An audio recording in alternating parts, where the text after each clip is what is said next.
bana mboka bipai biso esika bozwami.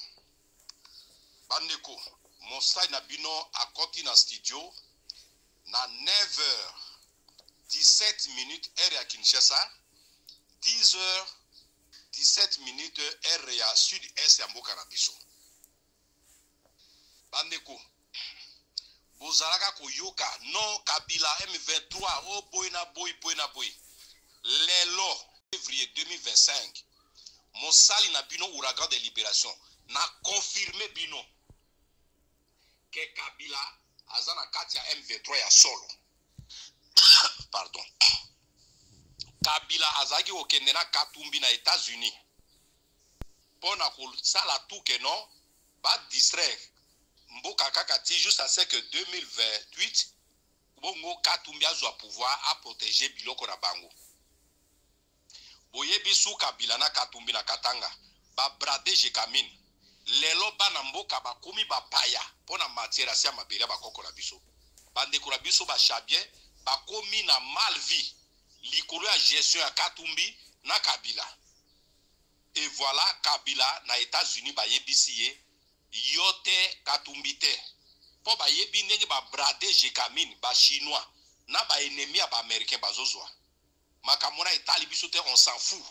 Po soki biso bana bilaka bana kimbangu tozwi mboka lelo moto moko ta ko wotongo ko ya ko piye mboka biso yozala pona etere ya population yangwana bandeko putu ya lendi po tongo etana lobi mardi Kabila aye na Uvira aye na Mbongo asangisi maire de la ville ya Uvira moto yambaki Kabila beng ba chef coutumier ba Fuliro ba Bembe ba Nyindu ba Avu ba Shi o bazana Uvira balobi na bango Tilombo azali moto a respectaka accord te.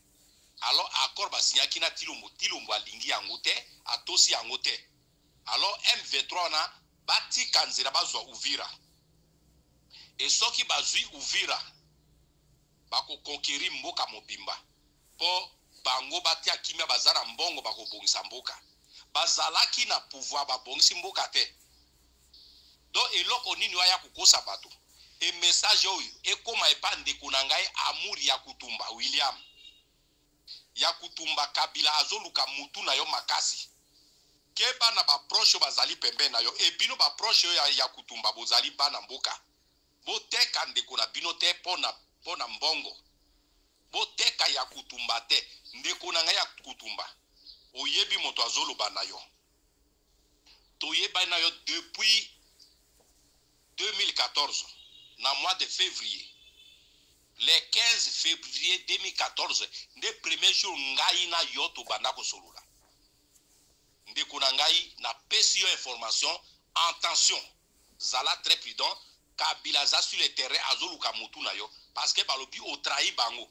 Alors mbala il faut pas finir na yo message no ya Kutumba ngwana e bandeko mo Congo mo luba mo Swahili mongala tozana armée nationale te boyebi FRDC ezali force armée rwandaise déployée au Congo soki nyangezi ekuyaki eza FRDC ne ekwesi yango bazali na tenue ya FRDC ba signe ya drapeau ya Congo.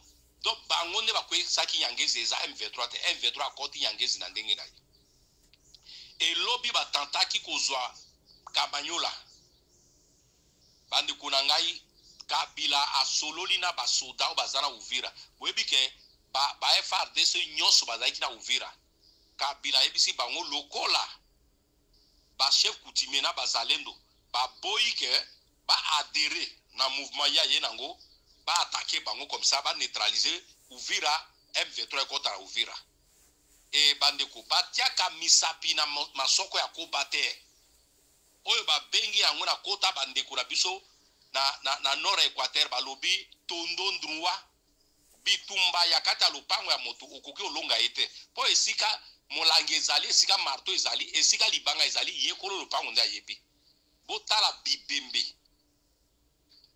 ba matondo bandeko na biso bazai capitaine ya pep ya unité pep wana botala ibembe na ezana se boyoka ndenge batumoli nzoi e bandeko na ngai ya Uvira musikia ile message miko naongea na nyinyi wa ndugu zangu.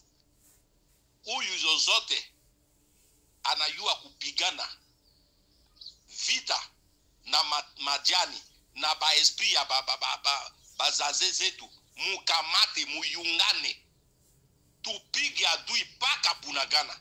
Meme ya kuingia Rwanda tutaingia, ya kuingia Uganda tutaingia. Siye babantu ya Burundi, ya Tanzania, ya Rwanda, ya Uganda tuyungana. Hiyo sio mambo ya kubalkanize inchi zetu, me mambo ya occupation ya inchi zetu babantu. Ndio mimi naongea na nyinyi. Bandugu zangu, tushimame, tuyungane, tupiga adui paka mwisho. Bande kunangai lokola sifa lobaki ke oya kuloba Swahili azali Rwanda babomaye na lobi Swahili. Sifa ebembe na yo place yo zali. Ebembe na yo. Bande ko message oyo ndeko atindeli ngai kaka sikasikawa a partir ya Uvira ko confirmer que Kabila Hippolyte Kazimbire azaki na Uvira a mobiliser ba chef coutumier batika passage libre et bande ko ba boy preuve que tongo ya lelo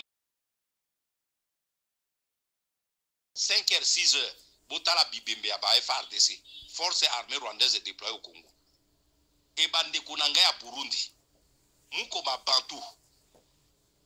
Il y a de cela 3 jours, ni mwenyewe munayua 3 de Nero bana badilisa tena jini ya mouvement yabo. Hii banataka kudestabilize Burundi. Si etuko babantu wa ndugu zangu. Ku Burundi pale mutapata Mubembe, mutapata Mfuriro, ba inchi ile hapo ngambo zetu muko nabo pale kwenu.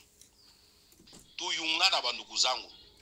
Kama mufanya mchezo leo Kagame akamata Sud Kivu bote ataingia na bandugu zake pale kudestabilize tena Burundi.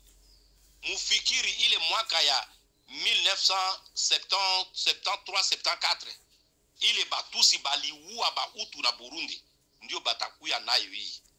Esai kama bakamata tena Burundi batafukuza ba Utu bote namna balifanya ku Rwanda pale. Alors bandugu, si ndio bandugu zenu tuko babantu kama nyinyi. Tuyungane. Bandi kunangai oyo sa zui message oyo. Bo panzira batu nyonso bazana repertoire na bino. Bo mona affrontement esaimaki entre ba FARDC oyo ba décrochaki ba yebi ke non verrou ya suka eza Uvira.